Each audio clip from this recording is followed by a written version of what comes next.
Hello, this is my audience for my speech. And then here is the front of my note card and then the back of my note card. So today I'm going to be discussing medication to treat addiction.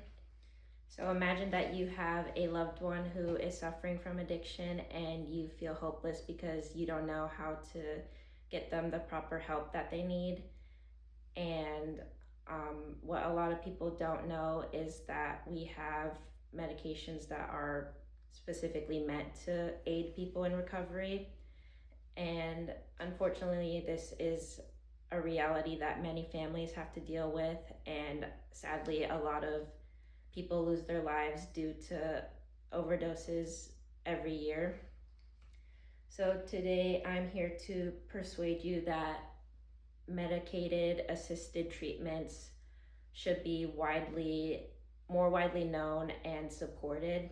And to help you understand the issue, I'm going to be going over the problems, causes, and giving you a solution to the issue.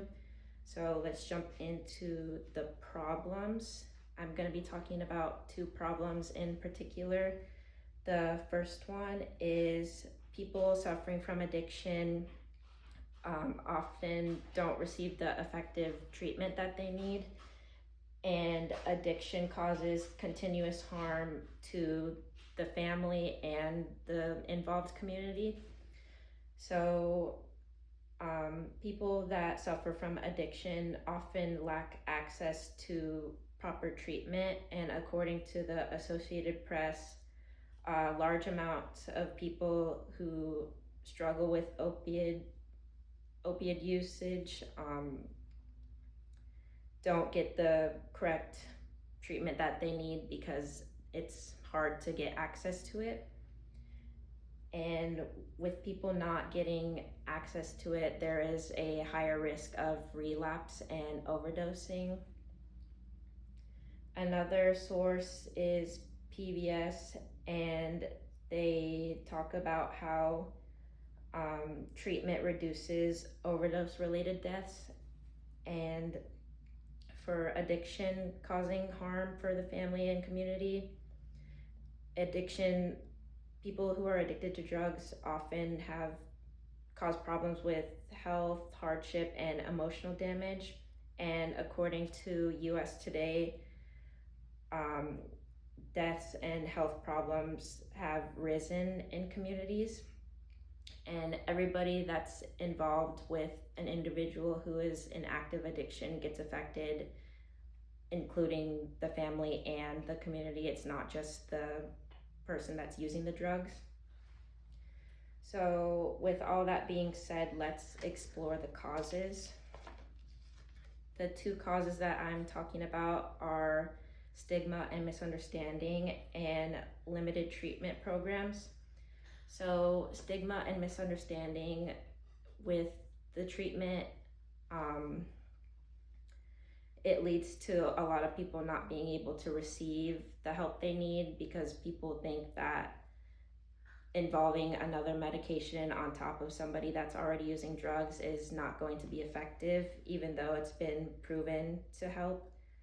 According to the Washington Post, medications such as methadone help recovery and it helps to stabilize brain chemistry.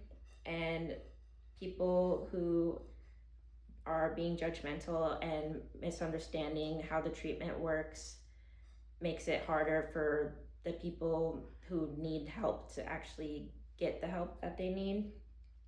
And for limited treatment programs, there's not enough clinics and doctors that are willing to do the treatment. And the New York Times